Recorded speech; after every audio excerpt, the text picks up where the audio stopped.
Hey y'all, it's Heather. Today is the day that I start the process of freeze drying cooked chicken for the first time. So I'll take y'all through how I'm going to do it, and I'll let you know how it worked and if we liked it and if I'll do it again. What we have here is some raw chicken on the bone. This is our chicken that we raised and grew out here and processed. I'll bring y'all back when it's time for the next step.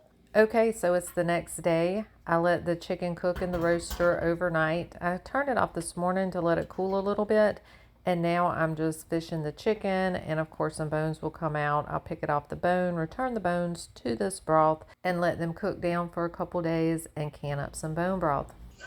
I have the chicken out and it's cooled enough that I can mess with it. I'm going to take it off the bone, and I am saving my bones because I'll be making bone broth with those. But anyway, next step, get the chicken off the bone. As I'm taking the chicken off the bone, I am shredding it a little bit because I think that'll help it freeze dry better. Next step, put it on the trays. Okay, so you get the idea. I'm going to finish taking this off the bone, get it on the trays, and I'll bring you back for the next step. I froze my chicken before putting it in the freeze dryer. I did put the chicken in the freeze dryer last night, but my freeze dryer will throw a vacuum error. I forget what it says, but it's not getting a vacuum. So I come out this morning and it hadn't started freeze drying. I have to correct the vacuum issue. So that worked out because I completely forgot to record that last night. But in my defense, we had a freezer emergency and I had to get this chicken out of this freezer because another freezer wasn't working. So to salvage some of the things out of there and get them in here, I moved the chicken. Anyways, you know how it is. Emergency, did not think about this. So now I'm just going to make sure my ring is going around in between the glass and the gasket.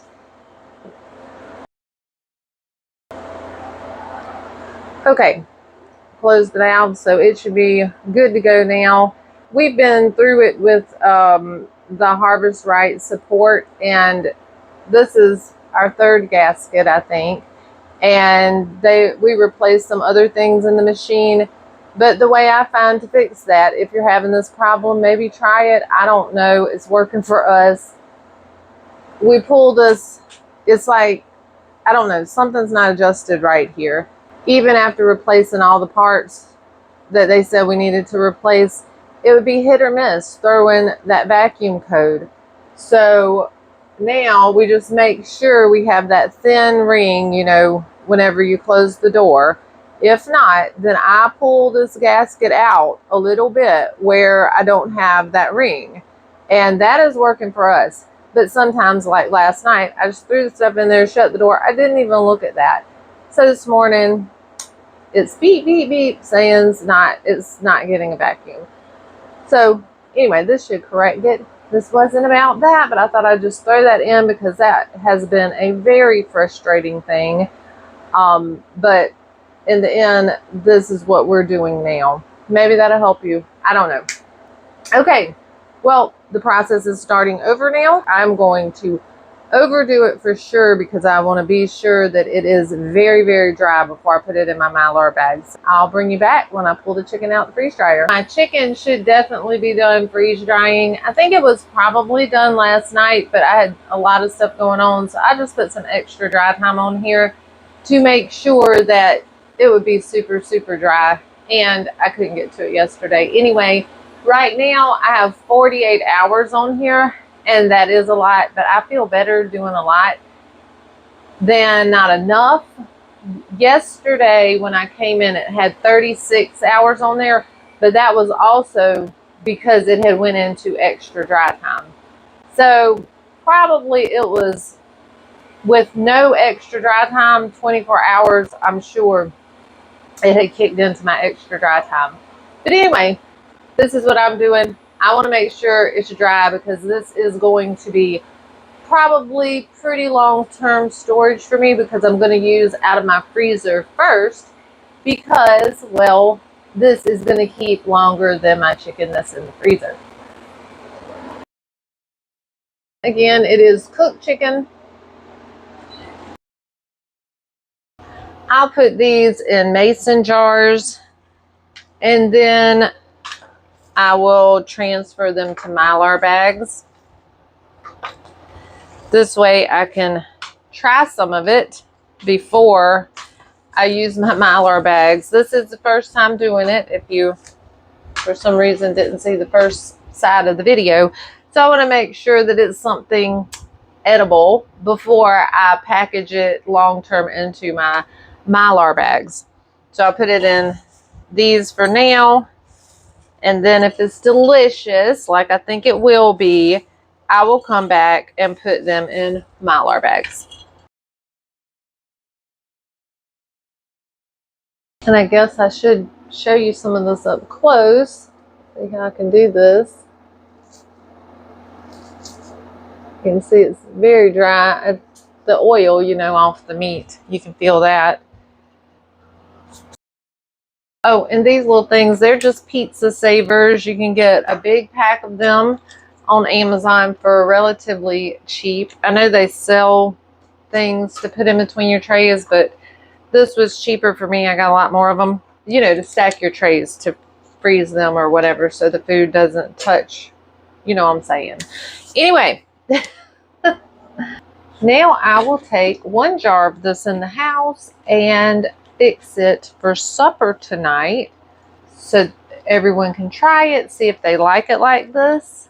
I really hope so because this will clear up so much room in my freezer if I can freeze dry chicken. That would be amazing. I almost forgot. I am going to go back and put an oxygen absorber in all of them except for the one that I'm going to use tonight.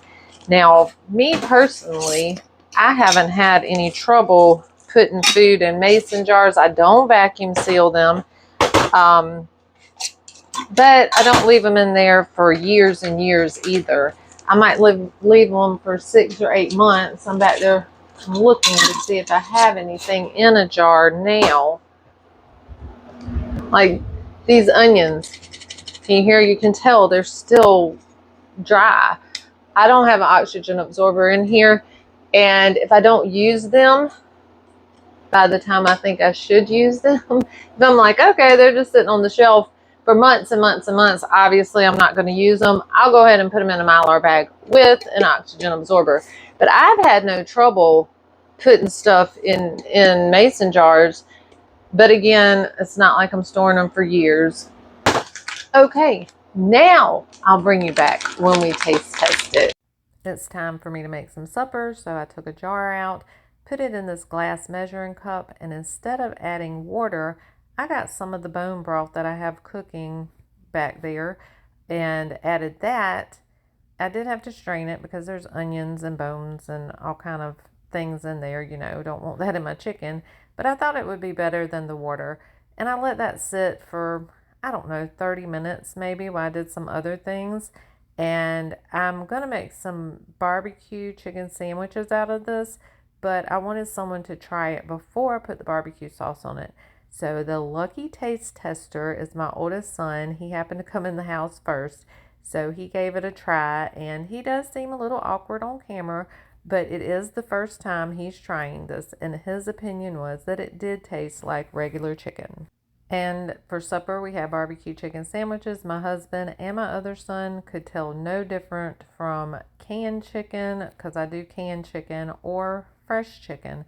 So freeze drying is a method that I will start using. Not only will it free up room in my freezer, but it will last much longer than canned chicken on the shelf.